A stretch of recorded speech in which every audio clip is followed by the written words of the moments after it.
ವಿರಾಮದ ಬಳಿಕ ಮತ್ತೊಮ್ಮೆ ಜಾತಕ ಫಲ ವಿಶೇಷ ಕಾರ್ಯಕ್ರಮ ಮುಂದುವರಿತಾ ಇದೆ. ಈಗ ದ್ವಾದಶ ರಾಶಿಗಳ ಫಲಾಫಲ ಹೇಗಿದೆ ಅನ್ನೋದನ್ನ ತಿಳಿದುಕೊಳ್ಳೋಣ. ಶಾಸ್ತ್ರಿಗಳೇ, ಮೊದಲ 6 ರಾಶಿಯ ಬಗ್ಗೆ ವೀಕ್ಷಕರಿಗೆ ತಿಳಿಸ್ಕೊಡೋದಾದ್ರೆ. 12 ರಾಶಿಗಳ ಫಲಾಫಲ ತಿಳಿಯುವ ಮುನ್ನ ಇವತ್ತಿನ ಗ್ರಹಸ್ಥಿತಿಯನ್ನು ಗಮನಿಸ್ಕೊಳ್ಳೋದಾದರೆ, ವೃಷಭ ರಾಶಿಯಲ್ಲಿ ಅಲ್ಲಿ ಚಂದ್ರ, ಗುರು ಹಾಗೂ ಕುಜರ ಯುತಿಯನ್ನು ನೋಡ್ತಾ ಇದ್ದೀವಿ. ಕರ್ಕಟಕ ರಾಶಿಯಲ್ಲಿ ರವಿ ಮತ್ತು ಶುಕ್ರರ ಯುತಿಯನ್ನು ನೋಡ್ತಾ ಇದ್ದೀವಿ. ಬುಧ ಇರತಕ್ಕಂಥದ್ದು, ಬುಧ ಸಿಂಹ ರಾಶಿಯಲ್ಲಿ, ಕನ್ಯಾ ರಾಶಿಯಲ್ಲಿ ಕೇತು ಇರತಕ್ಕಂಥದ್ದು. ವೃಶ್ಚಿಕ ರಾಶಿಯಲ್ಲಿ ದಿವಸ ಮಾಂದಿ ಉದಿಯಾಗಿದೆ. ಶನೈಶ್ಚರ ಕುಂಭ ರಾಶಿಯಲ್ಲಿ ಇರುವುದನ್ನು ಕಾಣ್ತಾ ಇದ್ದೀವಿ. ಮೀನ ರಾಶಿಯಲ್ಲಿ ರಾಹು ಇದ್ದಾನೆ. ಹೀಗಿರುವಾಗ 12 ರಾಶಿಗಳ ಫಲಾಫಲ ಹೇಗಿರ್ತದೆ ಗಮನಿಸ್ತಾ ಹೋಗೋಣ. ಮೊದಲಿಗೆ ಮೇಷರಾಶಿ.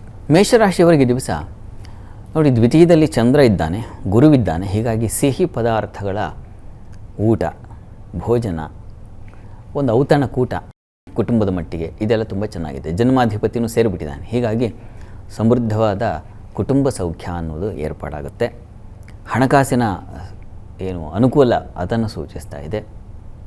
ಕೃಷಿಕರಿಗೆ ಉತ್ತಮವಾದ ಒಂದು ಅನುಕೂಲದ ದಿನವನ್ನು ಸೂಚಿಸ್ತಾ ಇದೆ. ವೃತ್ತಿಯಲ್ಲೂ ಅಷ್ಟೇ ಚೆನ್ನಾಗಿದೆ ಈ ದಿವಸ. ಹೆಚ್ಚಿನ ಅನುಕೂಲ ಇದೆ, ಆತಂಕ ಇಲ್ಲ ಈ ದಿವಸ. ಅಷ್ಟಮದ ಮಾಂದಿಯಿಂದಾಗಿ ಸ್ವಲ್ಪ ಮುಖಭಂಗ ಆಗಬಹುದು, ಸೋಲುಂಟಾಗಬಹುದು.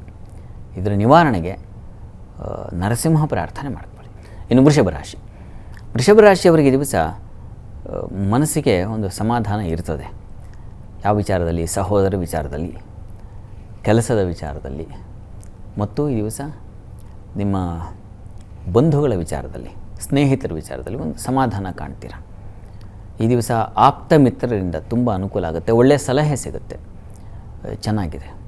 ಈ ದಿವಸ ಸಂಗಾತಿಯಲ್ಲಿ ಮಾತ್ರ ಮನಸ್ತಾಪ, ದಾಂಪತ್ಯದಲ್ಲಿ ಮನಸ್ತಾಪ, ಬೇಸರ, ವ್ಯಥೆ, ನೋವು ಇದೂ ಇದೆ, ಇಲ್ಲ ಅಂತಲ್ಲ. ಇದರ ನಿವಾರಣೆಗೆ ಲಕ್ಷ್ಮೀನಾರಾಯಣರ ಪಾರಾಯಣ ಅಥವಾ ಲಕ್ಷ್ಮೀನಾರಾಯಣ ಸನ್ನಿಧಾನದಲ್ಲಿ ಹಾಲು ಜೇನು ಅಭಿಷೇಕ ಮಾಡಿಸೋದು ಒಳ್ಳೆಯದು. ಇನ್ನು ಮಿಥುನ ರಾಶಿ. ಮಿಥುನ ರಾಶಿಯವರಿಗೆ ದಿವಸ ಕೆಲಸದಲ್ಲಿ ಹೆಚ್ಚಿನ ಒತ್ತಡ ಸೂಚಿಸ್ತಾ ಇದೆ. ಹಣ ವ್ಯಯವನ್ನು ಸೂಚಿಸ್ತಾ ಇದೆ. ವಿಪರೀತ ಹಣ ಕಳ್ಕೊಳ್ತೀರಾ. ಕುಟುಂಬದವರ ವಿಚಾರದಲ್ಲಿ ಘರ್ಷಣೆಗಳು, ಮನಸ್ತಾಪಗಳು ಉಂಟಾಗುತ್ತೆ. ಆ ರೀತಿ ತೊಡಕನ್ನು ಸೂಚಿಸ್ತಾ ಇದೆ. ಸ್ವಲ್ಪ ಎಚ್ಚರಿಕೆ ಬೇಕು. ಈ ದಿವಸ ಸಾಲ ಬಾಧೆ, ಶತ್ರುಗಳ ಬಾಧೆ ಸ್ವಲ್ಪ ಕಹಿಯಾಗಿದೆ. ಮಿಥುನ ರಾಶಿಯವರಿಗೆ ದಿವಸ ಸ್ವಲ್ಪ ಅಸಮಾಧಾನದ ದಿನ. ಏನು ಪ್ರತಿ ದಿವಸ ಹೀಗೆ ಇರ್ತದಲ್ಲ ಅಂದರೆ ಪರಿಸ್ಥಿತಿ ಆಗಿದೆ, ಗ್ರಹಗಳ ಸ್ಥಿತಿ ಆಗಿರೋದ್ರಿಂದಾಗಿ ಸ್ವಲ್ಪ ನಿಧಾನಗತಿಯ ಫಲಗಳು. ಒಂದೊಂದು ದಿವಸ ಚೆನ್ನಾಗಿರುತ್ತೆ, ಹೆಚ್ಚಿನ ಅನಾನುಕೂಲ ಇದೆ. ಇದರ ನಿವಾರಣೆಗೆ ನೀವು ನೋಡಿ, ಈ ದಿವಸ ಸುಬ್ರಹ್ಮಣ್ಯ ಪ್ರಾರ್ಥನೆ ಮಾಡ್ಕೊಳ್ಳಿ, ಹೆಚ್ಚಿನ ಅನುಕೂಲ ಆಗುತ್ತೆ. ಸುಬ್ರಹ್ಮಣ್ಯ ಸನ್ನಿಧಾನಕ್ಕೆ ದೀಪ ದಾನ ಮಾಡಿ. ಇನ್ನು ಕರ್ಕಟಕ ರಾಶಿ. ಕರ್ಕಟಕ ರಾಶಿಯವರಿಗೆ ಅಲ್ಲಿ ವಿಶೇಷವಾದ ಲಾಭ ಇದೆ ಈ ದಿವಸ. ಅದರಲ್ಲೂ ಈ ಕೃಷಿ ಕ್ಷೇತ್ರದಲ್ಲಿರೋರಿಗೆ ತುಂಬ ಚೆನ್ನಾಗಿದೆ. ಮತ್ತು ವಾಟರ್ ಸೋರ್ಸಲ್ಲಿ ಕೆಲಸ ಮಾಡೋರಿಗೆ ತುಂಬ ಚೆನ್ನಾಗಿದೆ. ಮತ್ತು ಈ ದಿವಸ ಬಹಳ ಮುಖ್ಯವಾಗಿ ಹಿರಿಯರಿಂದ, ದೊಡ್ಡವರು ಅವರಿಂದ ಉತ್ತಮ ಸಲಹೆ ಸಿಗುತ್ತೆ. ಅದರಲ್ಲೂ ಸ್ತ್ರೀಯರಿಂದ ಉತ್ತಮ ಸಲಹೆ ತುಂಬ ಚೆನ್ನಾಗಿದೆ ಈ ದಿವಸ. ಸ್ವಲ್ಪ ಉದರ ಬಾಧೆ ಸೂಚಿಸ್ತಾ ಇದೆ. ಆರೋಗ್ಯದ ದೃಷ್ಟಿಯಿಂದ ಆಹಾರ ವ್ಯತ್ಯಾಸ ಮಾಡ್ಕೋಬೇಡಿ. ಅನ್ನಪೂರ್ಣೇಶ್ವರಿ ಪ್ರಾರ್ಥನೆಯನ್ನೇ ಮಾಡಿ. ಇನ್ನು ಸಿಂಹರಾಶಿ.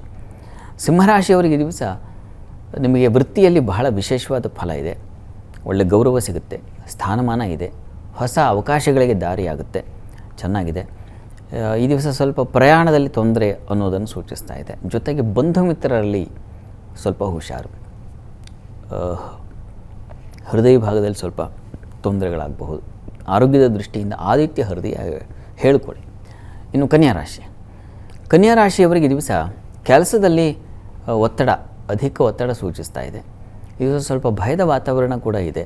ಸ್ವಲ್ಪ ಅಂಜಿಕೆ, ಭಯ, ಸೇವಕರಿಂದ ಸ್ವಲ್ಪ ಅಸಮಾಧಾನ, ಎದುರುತ್ತರ ಕೊಡೋದು, ಅದರಿಂದ ಮನಸ್ಸಿಗೆ ಬೇಜಾರಾಗೋದು, ಇದೆಲ್ಲ ಇದೆ. ಸ್ವಲ್ಪ ಮನಸ್ಸಿಗೆ ಸ್ವಲ್ಪ ಅಸ್ವಸ್ಥತೆ ಉಂಟಾಗುತ್ತೆ. ಆದರೆ ದೈವಾನುಕೂಲ ಚೆನ್ನಾಗಿದೆ. ಹೀಗಾಗಿ ಪ್ರಾರಂಭದಲ್ಲೇ ಒಂದು ಅಮ್ಮನವರ ಪ್ರಾರ್ಥನೆ, ಅಮ್ಮನವ್ರ ದರ್ಶನ ಮಾಡಿಕೊಂಡು ದಿನ ಪ್ರಾರಂಭ ಮಾಡಿದ್ರೆ ಈ ತೊಡಕೆಲ್ಲ ಹೋಗುತ್ತೆ. ಸರಿ ಶಾಸ್ತ್ರಿಗಳೇ, ಮುಂದಿನ ಹಂತದಲ್ಲಿ ಮುಂದಿನ 6 ರಾಶಿಯ ಬಗ್ಗೆ ತಿಳ್ಕೊಳ್ತೀನಿ. ಈಗೊಂದು ಪುಟ್ಟ ವಿರಾಮ. ವಿರಾಮದ ಬಳಿಕ ಮತ್ತೆ ಜಾತಕ ಫಲ ಕಾರ್ಯಕ್ರಮ ಮುಂದುವರಿಯುತ್ತೆ.